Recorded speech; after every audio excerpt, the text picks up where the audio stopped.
અને સૌથી મજાની વાત તો એ છે કે ભાજપની બીજી અને ત્રીજી હરોળ જે કહેવાય ને એ સંપૂર્ણપણે એવું ઈચ્છી રહી છે કે આ વખત ભાજપ હારે. અને એનું કારણ એ છે કે અમારો વધેલો કચરો બધો જ કોંગ્રેસનો એ અત્યારે ભાજપમાં જઈને એમના સાહેબ બની ગયા છે. અમારો જે કચરો અહીંનો હતો, અને ભાજપ કદાચ જાણી જોઈને કાદવ કચરો લઈ જાય છે, કારણ કે એ લોકો એવું માને છે કે કાદવમાં કમળ ખીલે. એટલે કોંગ્રેસનો કચરો, કાદવ, જે કંઈ વધ્યો ઘટ્યો હોય, જેનું અહીંયા કંઈ ના ઉપજતું હોય, જેનું અહીંયા ભાવ ઘટી ગયા હોય, એ બધા અત્યારે ભાજપમાં જાય. ત્યારે ભાજપમાં જઈને એ સાહેબ બને.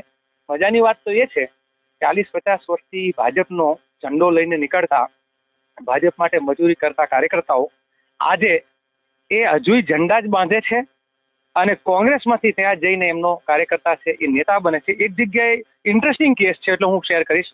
હું એક જગ્યાએ ફોર્મ ભરાવવા માટે ગયો હતો લોકસભાના અમારા ઉમેદવારનું. તો નવાઈ તો એ લાગી કે ફોર્મ ભરવામાં 5 જણા હોય. અમે 5 કોંગ્રેસમાંથી ગયા, 5 કોંગ્રેસી. સામે ભાજપમાંથી ફોર્મ ભરવા આવ્યા તો 5માંથી 4 કોંગ્રેસી. એટલે મેં તો કીધું આ તો જાણે કોંગ્રેસની સામે એકબીજા ઉમેદવારો લડીએ છીએ, આમાં ભાજપ છે ક્યાં? એટલે ભાજપની હરોળ છે.